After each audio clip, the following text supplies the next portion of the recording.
Assalamualaikum warahmatullahi wabarakatuh.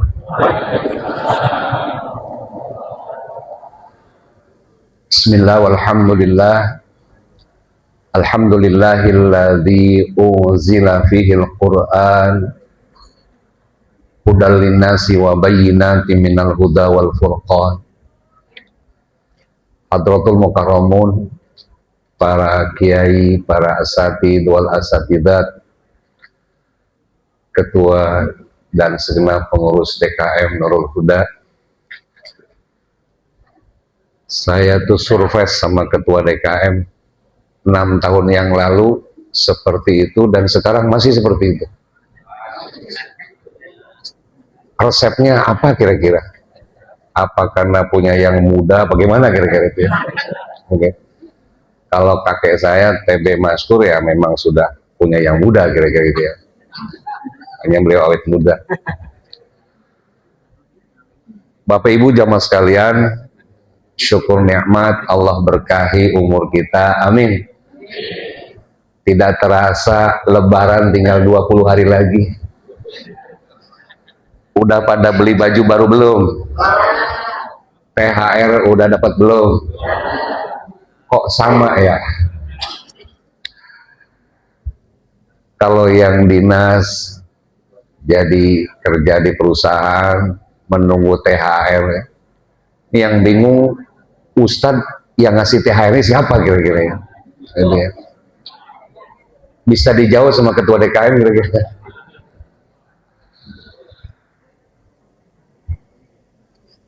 Pertemuan terdahulu kita membahas pesan Allah yang pertama dalam surah Al-Baqarah 183. Di dalamnya ada 4 pesan. Yang pertama, ya ayyuhalladzina amanu, sudah kita bahas dulu. Catatannya masih ada nggak tuh? Silahkan disimak, sebab nanti terakhir ada tanya jawab. Yang bisa menjawab hadiahnya umroh tuh. Ayo catat, saya diskon 50% dari harga 60 juta.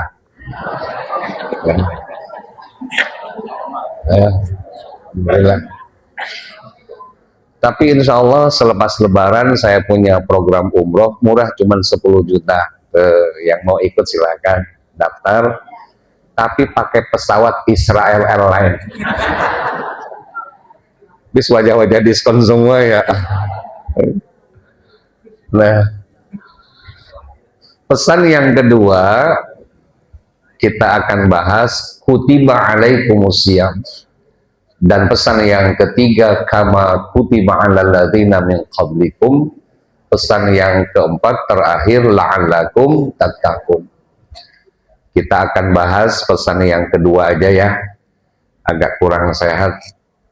Insya Allah kita nggak lama taklimnya, paling sampai 8:30 lah kira-kira gitu. Dalam syariat agama secara garis besar ada 3. Yang pertama fardu, yang kedua wajib, dan yang ketiga sunnah. Definisi fardu diamalkan mendapat pahala, tidak diamalkan dosa. Furidu alaikumus sholah, difardukan kepada kalian sholat. Status sholat mas siapapun harus sholat. Sakit, musafir, hamil, menyusui harus sholat. Bisa berdiri silahkan, tidak mampu duduk mangga. Tidak mampu duduk bersandar. Kayak beliau nih, sandar. Bangun dia sekarang. Emang begitu jamaah, kelihatan Ustadz tuh nunduk khusyuk, keluar suara. Tekor. Gitu. Sampai mana tadi Pak? Tekor. Kalau wajib definisinya diamalkan mendapat pahala, tidak diamalkan bisa diganti dengan makanan pokok. Fidyah diantaranya. Yang terakhir sunnah. Ini definisi sunnah menurut saya pribadi ini. Diamalkan mendapat pahala, tidak diamalkan rugi. Tadi kita qobliyah subuh atau qobliyah fajar. Qobliyah itu tatawuan, menyempurnakan yang fardu. Khawatir sholat subuh kita tadi kurang tapi khusyuk. Dan biasanya kita khusyuknya setelah usolli, doa iftitah, fatihah, udah ke situ berhayal lagi aja tuh kayaknya tuh. Bener. Saya tadi rokat kedua mungkin ingat nih ketua DKM, saya dikasih BHE sama Atlas kira-kira gitu. Kemana-mana gitu, kemana-mana. Maksudnya bukan DKM di sini, bukan sana. Nah, jadi sunnah mah tadi definisinya apa Bu? Diamalkan mendapat pahala, tidak diamalkan rugi. Nambah bini hukumnya sunnah. Kalau nggak nambah, siapa yang ngomong rugi itu? Loh dia Bu tuh orang itu. Ya, rugi. Nah pesan yang kedua ini begitu bijaksananya Allah.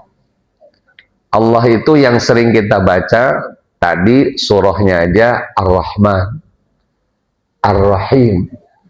Rahman maha pengasih, Ar-Rahim maha penyayang. Nah itu sifat Allah, sifat Allah. Tidak mungkin syariat yang Allah bebankan kepada hambanya berat, tidak mungkin. Dan Allah melihat kekuatan, kemampuan hambanya. Saya punya jamaah di Kelurahan Kapuk ya. Orang tuanya sudah di ICU hampir 4 bulan. Layahya walayamut kira-kira. Dan dulu sebelum ada BPJS, itu satu hari kurang lebih 400.000 bayarnya. Jadi hampir 4 bulan berapa? Sudah habis, hampir semuanya habis. Terakhir ya rumah pusakanya aja. Nah, datang sekeluarga. Dia bilang, Kiai, kami konsultasi dan mohon pendapat. Ini ayah kami sudah di ICU sudah hampir 4 bulan. Dan kami sudah sepertinya sudah kurang mampu lagi lah untuk terus mengobati orang tua. Sedangkan kata dokter kalau dicabut selang out selesai. Nah, di alasannya seperti tadi keluarganya, saya jawab yang sering kita baca, apa tuh ayatnya? La yukallifullahu nafsan illa wus'aha. Terus laha ma kasabat wa 'alaiha ma kasabat. Sudah kalau memang tidak mampu. Oh begitu. Mereka ke rumah sakit, tanda tangan dokter, dicabut selang 5 menit meninggal. Meninggal. Jadi tolak ukurnya adalah kemampuan hambanya. Kalau sudah ikhtiar tadi, laha makasabat. Kasab itu ya usaha. Walayah makasabat. Usaha apapun kalau memang sudah tidak mampu ya sudah. Nah Indonesia ini punya model. Modelnya enggak mampu tapi pura-pura mampu. Itu Indonesia. Bapak Ibu kalau mau tahu, saya baca negara yang pendidikannya nomor 1 dunia di Eropa, namanya Austria. Saya coba pelajari. Ternyata dari semenjak PAUD, TK, SD, itu gurunya itu profesor linear. Jadi profesor-profesor yang ngajar PAUD sesuai dengan skill dan masing-masing kemampuan. Jadi sudah dipersiapkan SDM-nya dari semenjak PAUD, TK, SD, SMP, SMA, lulusan SMA di sana, maaf sederajat dengan S2-nya di Indonesia.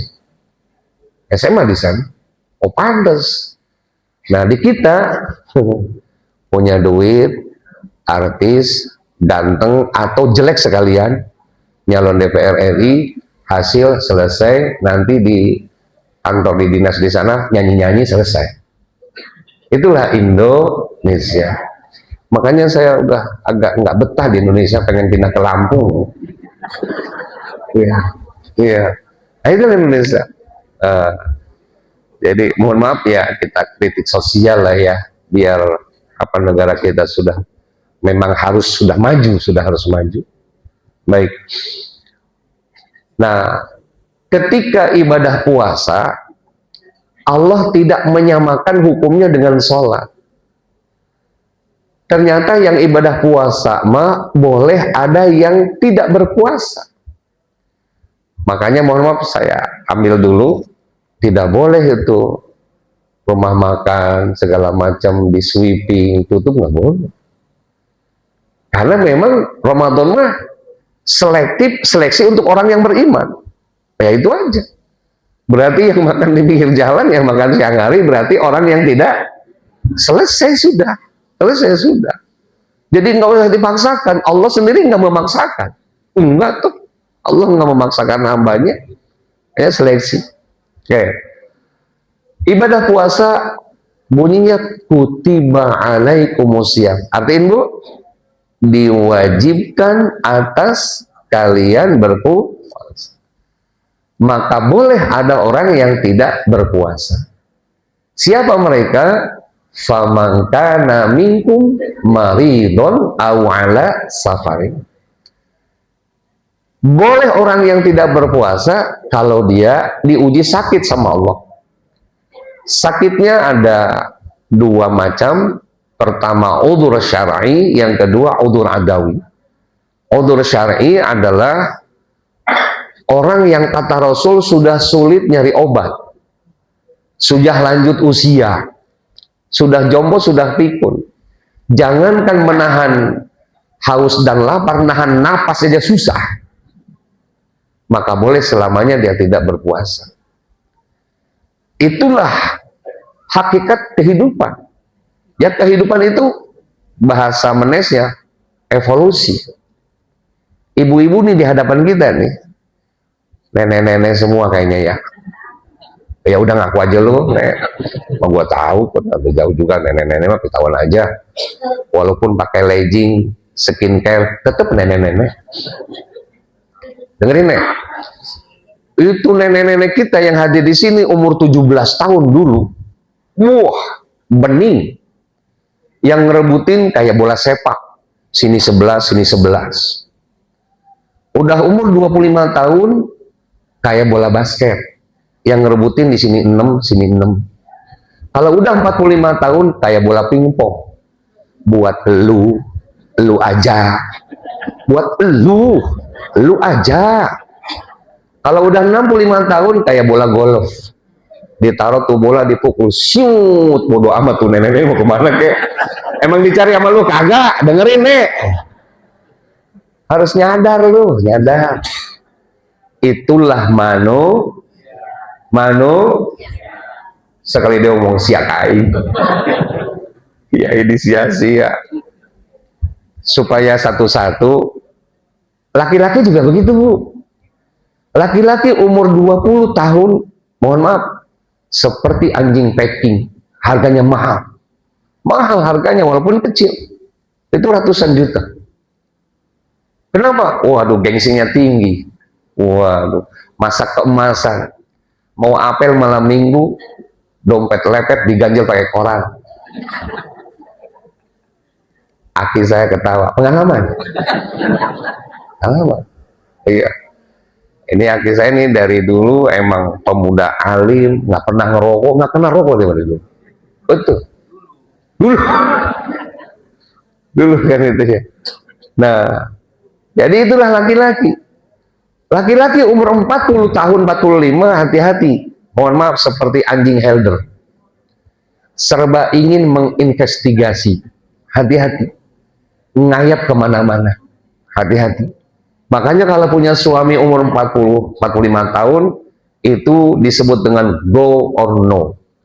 Jadi, tolak ukur kesuksesannya. Tolak ukur kesuksesannya. Nanti sudah 50 tahun kalau dia baik, banyak yang diambil duluan sama Allah. Betul. Hati-hati Ki, jangan baik-baik. Ya kita lihat. Habib Mungdir Musawa Majelis Rasulullah. Itu jutaan jamaahnya, bukan ratus ribu, jutaan se-Indonesia kok. Menginjak 40 tahun, baru 39 tahun 3 bulan, diambil sama Allah. Masya Allah. Itu orang baik tuh, orang baik. Teman saya, UJ, Ustaz Jeffrey, Baru ulang tahun yang ke 39 juga diambil sama Allah. Itu Uje waktu meninggal saya nggak tidur sehari semalam, Bu. Kenapa? Mikirin Umi Pipitnya. Ya. Makanya 2 tahun yang lalu kan saya viral di YouTube ya, walaupun Ustadz kampung. Saya kan dipanggilnya Ustadz Zabidi. Itu istri almarhum Uje. Dia pengen punya calon suami yang namanya mirip dengan almarhum suaminya. Betul. Amin, Bu. Cemburu rumah. Yang ikhlas dong aminnya. Kan Ustadz Jeffrey, Uje, saya Ustadz Zabidi kan ambil. Lagi pula kan tetangga kampung saya, beliau di slop jengkol saketi saya menes. Iya. Sama ya. Saya dengan Ustadz Adi Hidayat, adik sepupu. Jadi adik abah saya punya perempuan, bibi saya punya anak Adi Hidayat. Cuman dia sekolahnya beda dengan saya, dia nggak doyan tahlilan, nggak doyan marhaban, jadi orangnya kurus ya gitu ya. Kalau saya lain, iya, maulid aja tiap malam, makanya masya Allah berkah, amin, amin Bu, amin Bu. Berkah nggak jadi Ustaz? Berkah nggak? Apalagi Ramadan, subhanallah.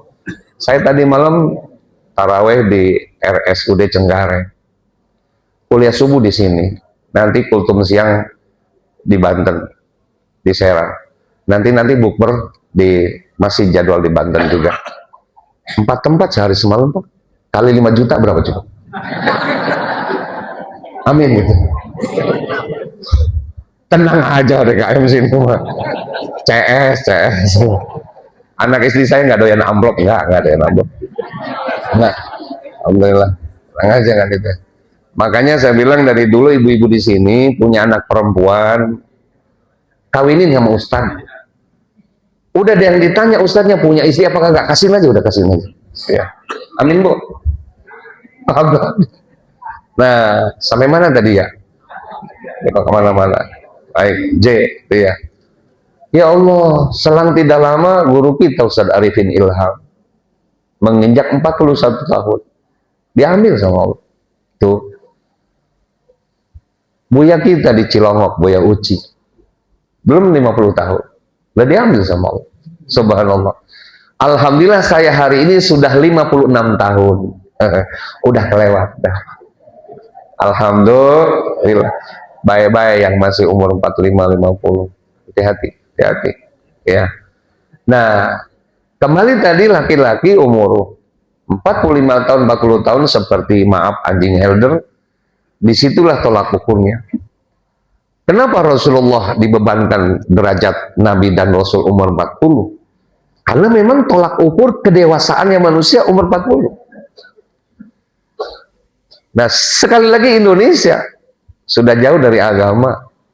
21 tahun udah jadi bupati coba. Subhanallah. Ibarat ketua DKI masih main gundu itu. Tentrere, udah jadi bupati. Bagaimana mau jadi pemimpin? Masya Allah, makanya kalau sambutan di pesantren di Majelis Ta'lim, Assalamualaikumnya aja nggak pas ya. Assalamualaikum warahmatullahi wabarakatuh. Ampun. Masya Allah. Kembali. Nah, laki-laki umur 65 tahun, 60 tahun, maaf, seperti kambing kehujanan. Pelan jalannya, batuk atas bawah, Masya Allah. Tinggal istrinya ngamuk-ngamuk, noh bapak lu, noh kerjaannya apa? Tiap hari cuma batuk mulu. Akhirnya dia nggak mau kalah. Mama ngomong apaan? Iya papa nggak ada kerjaan. Itu anak 8 dapat siapa kerja kalau nggak ada bapak? Itulah evolusi manusia. Makanya syariat hukum sendiri tadi disesuaikan dengan kemampuannya. Alhamdulillah Ramadan ini bagi yang tidak mampu silahkan tidak berpuasa. Tapi nanti ada sanksi hukum. Apa sanksi hukumnya? Fafidiyatu ta'amu miskin. Masya Allah. Subhanallah. Untung itu lempar jumroh itu statusnya wajib, bukan fardu. Yang fardu itu tawaf ifadah, tawaf. Kalau lempar jumroh, enggak. Makanya yang tidak mampu enak, bayar fidyah aja selesai. Seandainya lempar jumroh hukumnya fardu, bisa kebayang 4,5 juta orang yang menunaikan ibadah haji. Pasti banyak yang betul. Itulah hukum dari Allah, syariat dari Allah. Kemudian, apa itu fidyah? Fidyah itu kata lain kafaroh. Kifarat itu artinya menghapus dosa. Jadi enak kita jadi agama Islam, menghapus dosanya sedikit. Fidyah itu takarannya kata Rasul mudun. Mudun itu 2 tangan disatukan. Nah kemudian ditaruh makanan pokok. Kalau di Arab kurma sama gandum. Di kita makanan pokoknya ketua coba ambil 2 karung itu beras buat contoh. Susah nih ngaji kalau nggak ada contohnya. Nah itu ya. Ini satu fidyah, satu mudun. Dihitung seliter kurang 1/4. Siapa yang bayarin fidyah itu? Anak cucu. Makanya penting nih ahli waris. Pertanyaannya, kapan dibayarkan? Rasul mengajarkan sebelum tenggelam matahari. Artinya sebelum waktu maghrib. Ini yang benar. Jangan sampai udah 7 harinya baru dibayarin fidyah. Kata orang Betawi, udah digedik dulu dia di kuburan. Nah ini hukum. Mari kita jangan sampai terlena dengan adat. Dan fidyah itu diperuntukkan untuk orang miskin. Dengerin, miskin. Untuk orang, jangan kesini dong ngomong miskin. Apa itu definisi miskin? Punya penghasilan tapi tidak mencukupi kebutuhannya. Itu miskin. Maaf, contoh tukang becak sehari semalam dapat 40.000. Anaknya 12, bininya 3. Berapa tadi istrinya, Bu? Tukang apa tadi? Masya Allah. Main tukang becak, belagu amat tukang becak. Nah, itulah orang miskin. Belum tentu dia hari ini miskin, belum tentu. Dan bisa juga orang kaya kemarin bisa miskin.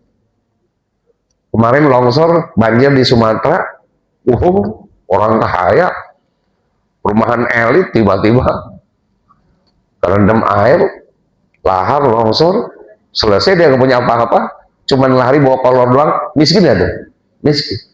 Makanya hati-hati, nudawiluha bainan nas. Kehidupan ini berputar. Kehidupan ini berputar. Saya sering mendoktrin anak-anak santri. Saya bilang, ini bahasa pesantrennya, today is your, however tomorrow is mine. You know? Udah yes aja loh. Itu ya. Saya bilang, al-yaum lakum wal ghadlana. Kalau hari ini milik mereka, besok harus milik kita. Harus milik kita. Hari terus kita benahi. Salah satunya nanti kita akan bahas pada pesan yang terakhir. La'alakum tattaqun. Masya Allah, aliran sesat di Indonesia itu kurang lebih 26 aliran sesat. 26. Yang terus sekarang merajalela namanya Ahmadiyah. Kemarin beli tanah 1 hektar di Cipondo. Buat persiapan menguburkan jamaahnya. Masya Allah, mereka terobosannya adalah ekonomi. Sementara kalau ketemu perut yang lapar, imannya kurang, jadi nggak tuh sama dia? Jadi. Nah, pertanyaannya kenapa nggak bisa dibubarkan? Siapa yang bisa jawab? Kenapa nggak bisa dibubarkan? Jawabannya karena presiden bukan Haji Ahmad Zabidi Maimun. Amin. Senyumnya senyum yang doa dong, jangan tawain. Amin. Saya janji kalau jadi presiden jam 10 dilantik, jam 11 keputusan presiden yang pertama bubarkan Ahmadiyah karena penistaan agama. Kalau mau bikin agama silakan, demokrat kita bebas silakan, demokrasi silakan. Waduh. Ini kan bawa Islam Ahmadiyah. Ditanya Tuhannya siapa? Allah. Nabinya Mirza Ghulam Ahmad. Emang ada nabi di luar bangsa Arab? Nggak ada tuh. Nggak ada. Kira-kira kalau ada nabi kira-kira dari Garut atau dari Tasik atau dari Cianjur, nggak jelas tuh namanya bener.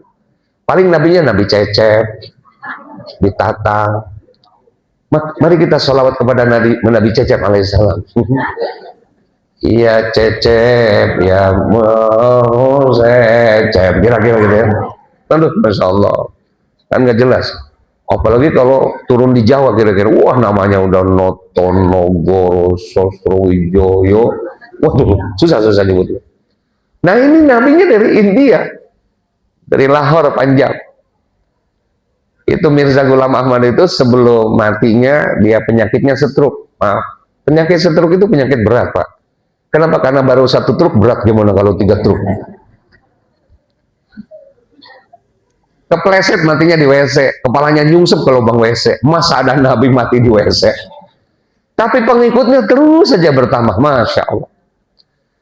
Saya kan asalnya dari Turki, sama-sama KTB, turunan Kidul. Menes ke sono ada kecamatan namanya Cigelis, Cibaliung. Di situ juga ada aliran sesat namanya Islam Hakekok. Namanya aja nggak jelas Hakekok coba. Kecuali kalau ayam bakekok kan ada. Ini mah Islam Hakekok, Masya Allah. Itu jamaahnya banyak. Dan anehnya setiap mereka ngaji, yang hadir itu tidak boleh menggunakan sehelai benang pun. Perempuan laki-laki tidak boleh menanggalkan semua pakaian. Masya Allah. Mari kita bayangkan. Kayak apa coba pengajian kayak begitu? Iya. Tadinya saya pengen ikut, udah bubar. Munculnya di kota kata orang kan Pandeglang 1 juta santri ya. Oh, muncul di sana. Hebat, bukan main tuh Yahudi. Bukan main. Nggak jauh urusannya uang. Nggak jauh.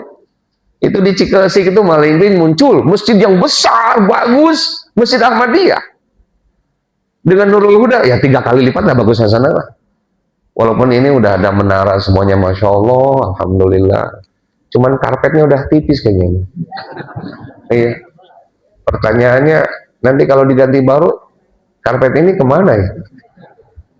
Nah itu maksudnya. Itu maksudnya. Sampai mana tadi? Di Mampang Perapatan ada lagi itu Majlis Taklim Islam Piningit, hampir sama dengan Hakekok. Mungkin setelah dibubarkan di sana muncul di Mampang Perapatan Islam Piningit. Mereka ngajinya jam 11 malam. Yang datang wajib bawa pasangan. Kalaupun misalkan ada jamaah laki-laki nggak keburu ngambil istrinya, kira-kira boleh ngambil di pinggir jalan. Kira-kira dia mampir dulu ke Jembatan Genit, kira-kira belakang Indosiar, Cheng-In, Dadak, Taman Lawang, kolong jembatan. Diam dulu, gua lagi ceramah. Ya, itu Jembatan Genit kalau jam 11 ke atas harganya udah pego itu. Apalagi subuh segocak sih jadi. Nah, sama itu modelnya, nanti jam 12 lampunya dimatikan. Nanti jamaah nubruk siapa aja boleh. Kok bisa muncul di Indonesia yang ngaku Nabi ada, ngaku malaikat ada, nggak tanggung-tanggung orang Lombok ngaku Tuhan coba. Itulah Indonesia. Kita tidak konsen ke situ ternyata. Padahal itu akan merobek akidah. Jamaah yang dimuliakan, kita kembali tadi. Ada lagi yang udzur adawi. Sebelum Ramadan dia sehat. Begitu Ramadan diuji sakit sama Allah. Kata dokter harus minum obat. Maka dia silahkan tidak berpuasa. Sanksi hukum yang ini mah fa'iddatum min ayyamin ukhra. Ganti puasanya setelah Ramadan, setelah dia sehat. Bijaksana nggak Allah? Ibu-ibu yang hamil, kata dokter khawatir dehidrasi bayinya, silahkan buka puasa. Yang menyusui, silahkan buka puasa. Ada di sini ibu-ibu yang masih menyusui? Ada? Kapan nyusuinnya? Oh, sebelum sahur nyusuinnya. Masya Allah. Jadi boleh tuh. Tapi yang ini sanksi hukumnya 2. Catat Bu. Ibu yang hamil menyusui dia buka puasa, dia kena sanksi bayar fidyah dan mengganti puasanya. Makanya kata Allah ayat selanjutnya apa? wa antasumu khairul lakum. Jika kalian lebih baik berpuasa, Allah yang tanggung jawab. Jangan manja istri hamil menyusui, puasa. Pernah baca manaqib Syekh Abdul Qadir Jailani? Itu Abdul Qadir Jailani lahirnya pas malam pertama Ramadan. Itu begitu subuh beliau nggak nyusu, nyusunya kembali maghrib. Masya Allah, ikut puasa, baik ikut puasa. Maka jadi istidal di kampung Jilan. Jilan itu dulunya di Khurasan, sekarang negara Iran. Dulu masih kategori Baghdad. Itu Abdul Qadir kecil, kalau nanti lihat tidak nyusu, oh datang waktu subuh. Kalau dia nyusu, datang waktu maghrib. Subhanallah. Dibuktikan sama Allah. Nggak apa-apa tuh. Kenapa? Karena ayat. Wa antasumu khairul lakum. Jika kalian puasa itu lebih bagus bagi kalian, maka jangan manja. Survei membuktikan ada Ustadz di Cangkareng, istrinya setiap Ramadan bunting mulu. Bener. Nanti saya kasih tahu Ustadznya. Kalau nggak salah setiap Ramadan minggu kedua atau ketiga lah ke Nurul Huda. So, nanti saya kasih tahu Ustadznya nanti. Suka silaturahmi ke sini kalau Ramadan itu minggu ketiga gitu. Itu nanti saya kasih tahu. Ciri-cirinya orangnya tinggi, hampir mirip Raffi Ahmad lah kira-kira. Kenapa? Karena saya pegang ayat tadi, wa antasum. Seperti halnya orang yang musafir. Musafir itu kan konotasinya Rasulullah dulu. Jalannya terjal. Mataharinya panas, naik gunung, turun gunung. Kendaraannya unta. Maka silakan. Apabila dia haus, lapar, lemas, berbuka puasa. Nah kalau musafir zaman sekarang, Masya Allah, pas dengan ayat wa antasumu. Saya kalau pulang ke Menes, naik pesawat cuma 15 menit. Cuman buat cari pesawatnya di mana gitu. Nah itu ya. Jadi ke Jogja itu cuma 45 menit. Hanya Alhamdulillah jadwal saya Ramadan tahun ini, mungkin doa semuanya, ada yang di Brunei, Malaysia, Singapura, Thailand, Alhamdulillah. Cuman belum diundang aja sekarang. Sampai mana tadi? Nah itu yang disebut dengan kutiba alaikumusiyam. Jadi syariat hukum Allah itu tidak membebankan. Betul Bu?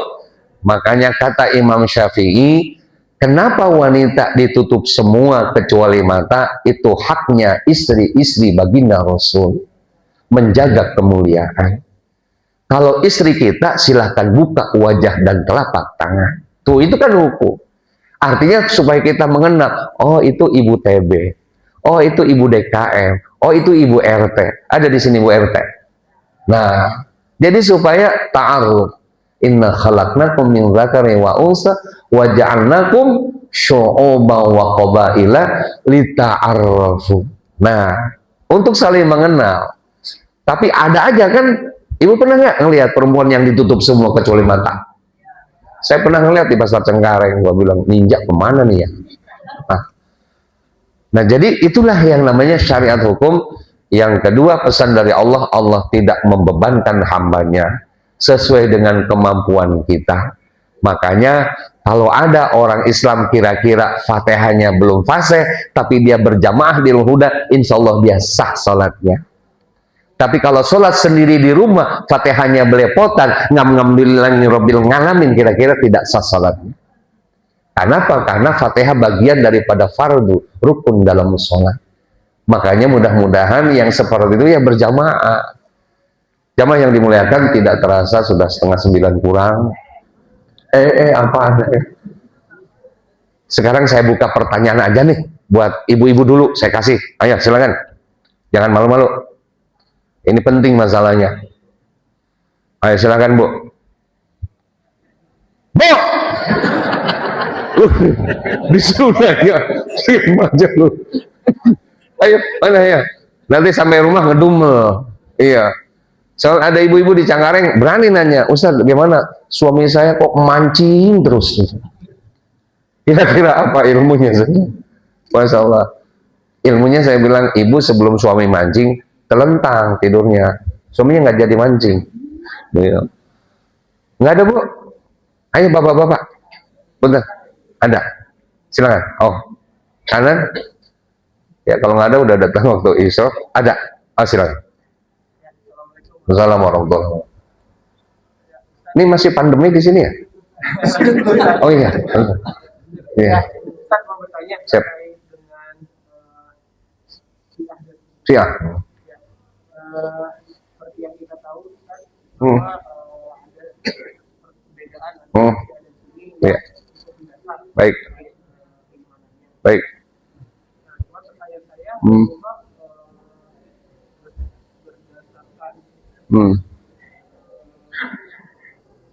di relasi yang agama itu bahasa itu budaya mengatakan bahwa sebaik-baiknya tujuan kita di akhirnya adalah syam. Ada pernah dengar gitu kan? Baik. Yang ini kan justru kebanyakan itu di kita ini gitu ya, oleh baik, kasih. Ya, saya nyolong sedikit ya, agak panjang ini, mesti ada khusus kajian. Ketika Rasulullah tufiya wafatnya Rasulullah tuh hari Senin, dikuburkannya hari Rabu. Tuh, kuburnya hari Rabu. Kenapa? Karena sahabat perdebatan, terutama kaum muhajirin dan ansar. Kata kaum muhajirin, ini Rasul harus dikubur di Mekah. Kata kaum ansar, di Madinah. Di Mekah, di Madinah, di Mekah, di Madinah. Itu sampai terdengar ke istrinya Rasulullah, Sayyidah Aisyah. Aisyah bersabda, seluruh para nabi, para rasul di mana meninggal di situ dikuburkannya. Makanya Rasul dikuburkan di mana meninggal, di kamarnya. Itu 3 hari loh.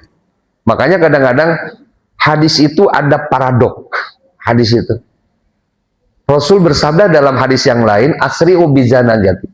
Segerakan urusin jenazah oleh kalian. Tapi di sisi lain enggak tuh. Rasul sendiri tadi dikuburkannya hari apa? Rabu. Permasalahannya apa?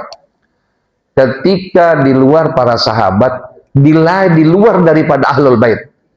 Sayyidina Ali itu sama istrinya Sayyidah Fatimah, sama cucunya Hasan Husain di dalam. Seluruh istri Rasulullah di dalam prosesi penguburan Rasulullah. Nah, memandikan jenazah. Nah, di luar itu memilih siapa yang akan meneruskan perjuangan Rasulullah, disebut dengan khalifah. Waktu itu ada sekelompok kecil memilih siapa? Abi Waqqas.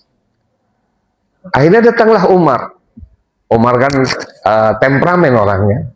Kalian tahu nggak dengan Abu Bakar? Abu Bakar itu senior kita, sesepuh kita. Bahkan ketika Rasulullah sakit, beliau yang jadi imam dan imam kita. Sepantasnya yang jadi khalifah adalah Abu Bakar Siddiq. Maka dikumpulkan semuanya oleh Umar, bukan kelompok kecil tadi.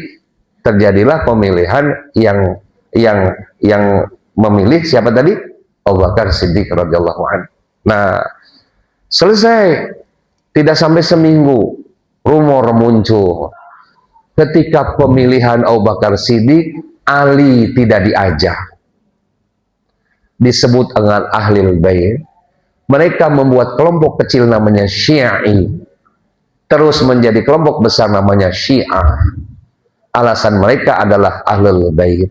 Tuh, masalahnya sedikit, masalahnya. Cuman kagak diajak, padahal Ali gak jadi masalah. Karena lagi sibuk ngurusin jenazah mertua. Gak jadi masalah. Nah, kadang-kadang kan manusia begitu sampai sekarang. Mesti pemilihan DKM, calonnya 3. Nggak mungkin gak kepilih semuanya. Pasti salah satu terpilih. Yang 2 ustadznya nggak ke masjid sampai 3 tahun, 3 kali lebaran. Itu di Cengkareng. Cengkareng. Cuman saya tanya, ustadz dari mana asalnya? Ciputat.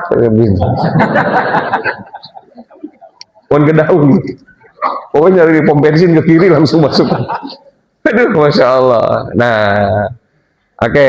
Tadi saya jawab asal muasal Syiah ya. Nah, Syiah, kenapa bisa di Parsi, di Iran? Jangan lupa, ketika Parsi kerajaannya, namanya rajanya Raja Rustum. itu ditaklukkan ketika masa Khalifah Ali. Jadi masalah Khalifah Abu Bakar, Umar, Utsman tidak pernah ditaklukkan Parsi itu. Baru ketika Khalifah Ali bisa ditaklukkan Raja Rustum. Nah, Rustum ini punya putri kembar dinikah oleh Hasan dan Husain. Jadi ada keterkaitan dengan Ahlul Bait. Itu ya, Ahlul Bait Parsi. Nah, sekarang kemarin muncul pertanyaan yang lebih ekstrim. Ustaz, saya ditanya sama pengurus Muhammadiyah nih, mohon maaf, nggak tahu Muhammadiyah apa Muhammadluh kira-kira.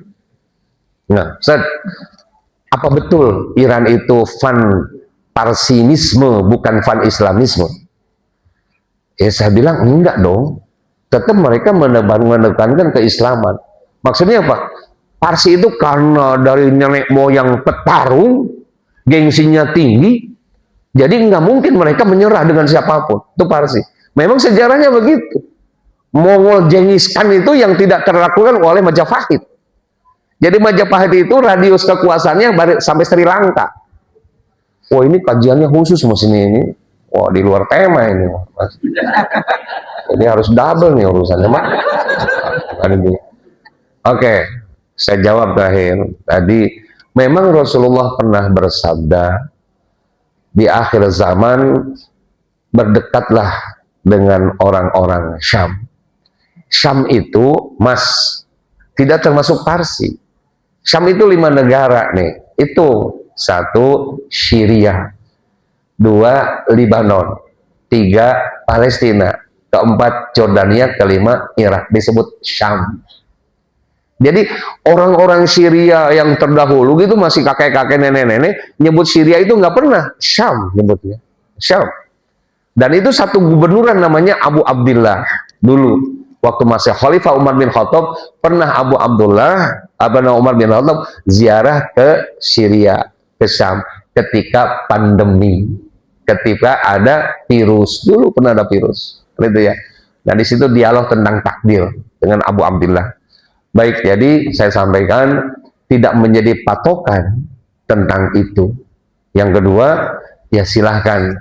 Iran itu sama amaliyahnya dengan kita, ditanya Tuhannya Allah, tapi mereka lebih mengedepankan Ali bin Abi Thalib sebagai Ahlul Bait. Saya pernah sholat subuh di Karbala. Ini yang ngomong bukan kaleng-kaleng mas, kuliahnya di sono emang. Asyhadu an la ilaha illallah Muhammadur Rasulullah wa aliyan waliyullah. Begitu azannya. Coba sekali-kali di Nurul Huda begitu ya. Syiah, ada itu ya, Syiah. Jadi cuman itu aja. Sama Al-Qur'annya dengan kita sama. Cuman pengamalannya tadi lebih pendekatan dengan apa tadi? Ahlul Bait. Maka dibedakanlah antara Sunni yang mengakui 4 sahabat kita mas semuanya, kalau mereka cuman Ali toh. Jadi hadis yang diriwayatkan oleh Abu Bakar, Umar dan Utsman mereka tidak terima. Tapi kalau yang diriwayatkan oleh Sayyidah Fatimah, kemudian Ali, Sayyidina Husain dan Hasan, itu mereka terima. Masya Allah. Itu aja perbedaan di situ. Ada lagi perbedaan yang harus dicatat nih bang. Kita sampai airport Teheran nih. Dulu saya Wasabirin dulu kan KBTU di Iran tuh, orang ketiga di kedutaan di Iran. Itu sampai airport kita udah ditawarin kawin mut'ah, kawin kontrak. Sebab mereka mah tidak ada istilah hadis itu mansuh, tidak ada. Hadis itu masih berlaku sampai kapanpun. Hadis mut'ah itu soheh, tapi untuk peperangan. Mereka katakan perang itu tidak akan selesai sampai kiamat kok. Makanya kawin kontrak sah hukumnya di Iran. Makanya nanti kalau ketua DKM ke Teheran, itu langsung di airport ada listnya. Iya, kalau yang putih bening itu 1 hari $400. Kalau yang agak hitam $300. Ada hitam sedikit $200. Ada yang hitam beneran itu $50 sehari. Jadi udah ada begitu tuh kontrak. Dan langsung dinikahkan, sah bagi mereka. Kita ke Iran yuk.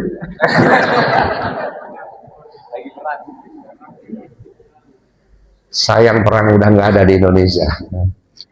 Kita akhiri dengan kafaratul majlis. Subhanakallahumma wa bihamdika asyhadu an la ilaha illa anta astaghfiruka wa atubu ilaik. Wa minkum. Assalamualaikum warahmatullahi wabarakatuh. Insya Allah kita masih 2 pesan ya. Nanti tahun 2037 selesailah di sini.